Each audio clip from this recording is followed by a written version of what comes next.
Hindi as well. But the argument I was just making was that, see, for example, this Raja Shiv Prasad wrote a text for the education of, particularly for girls, Vama Manoranjan, in Hindi. Now there, he brought stories from very diverse kinds of sources, including some, Victorian, the track that was circulation in Europe, not just in England, but even in other countries.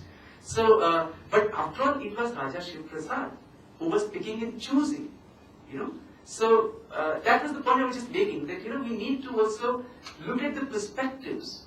That's something that is now emerging in the historiography on education in India, but still it has to go a long way. So far we have been concerned, mostly with the colonial motives. Colonial motives are important. I'm not discrediting, the historians who have worked with the colonial motives. But I was just suggesting that maybe we, gain more if we also brought in this issue. What the indigenous intelligentsia, be it, the Hindus, be it the Muslim Maoris, be it, whosoever, the Christian missionaries, what they could also infuse with, in the curricular knowledge. So that was, I was just trying to, because, after all, even if the colonial state considered Indian society as a conglomeration of sharply defined, distinct, identities, exclusive communities, we cannot simply assume a passivity, for the Indians. The way they reacted to it, the way they assimilated it, is something that is equally important. So that has been there. People like Bailey and others have done extensive work on that in other aspects. But in the field of education, it's still, very limited kind of, very small corner you see for this kind of work. Even following the work of, like historians like G. Aloysius, Naturalism without Nation, where they have, seen this modern history in entirely different way. But still, that perspective, something just emerging, still needs to. So that's the point that I just wanted to make. But yes, these Victorian tracks were very important. The way they shaped the. But I haven't gone into the reception part of the knowledge, because of the limitations of. The present education system, specifically, it will evaluate. So somewhere you also accept that decolonizing the education system has also started. Specifically, you see in the tribal area and other areas, the course syllabus has already been changed, and the thing has already been introduced that the course subject matters and the language of the tribal people they have been introduced. So in this way, which was not in the time of colonial period.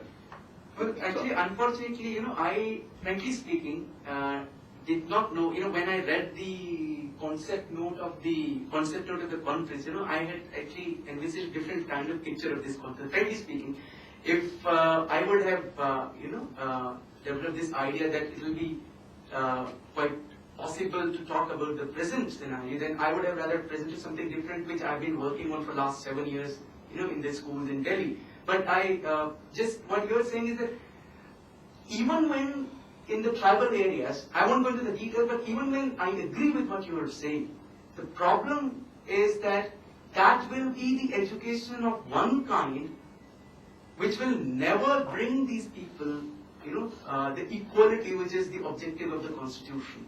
I mean, what will you gain? I'm not criticizing, the motives of, say, for example, the single school, what is this? Ekal schools. Ekal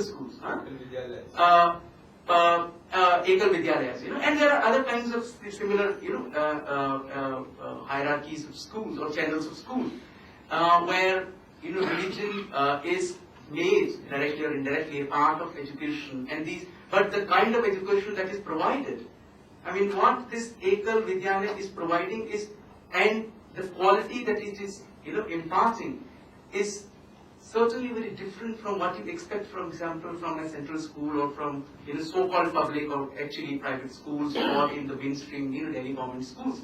So, it's basically a concessional measure. It's a kind of rhetoric that we are educating you, but actually, the education that would take them anywhere, even speaking simple in the materialist terms, is not that they are getting. It's a very different kind. So the mainstream of educational structure is still the same.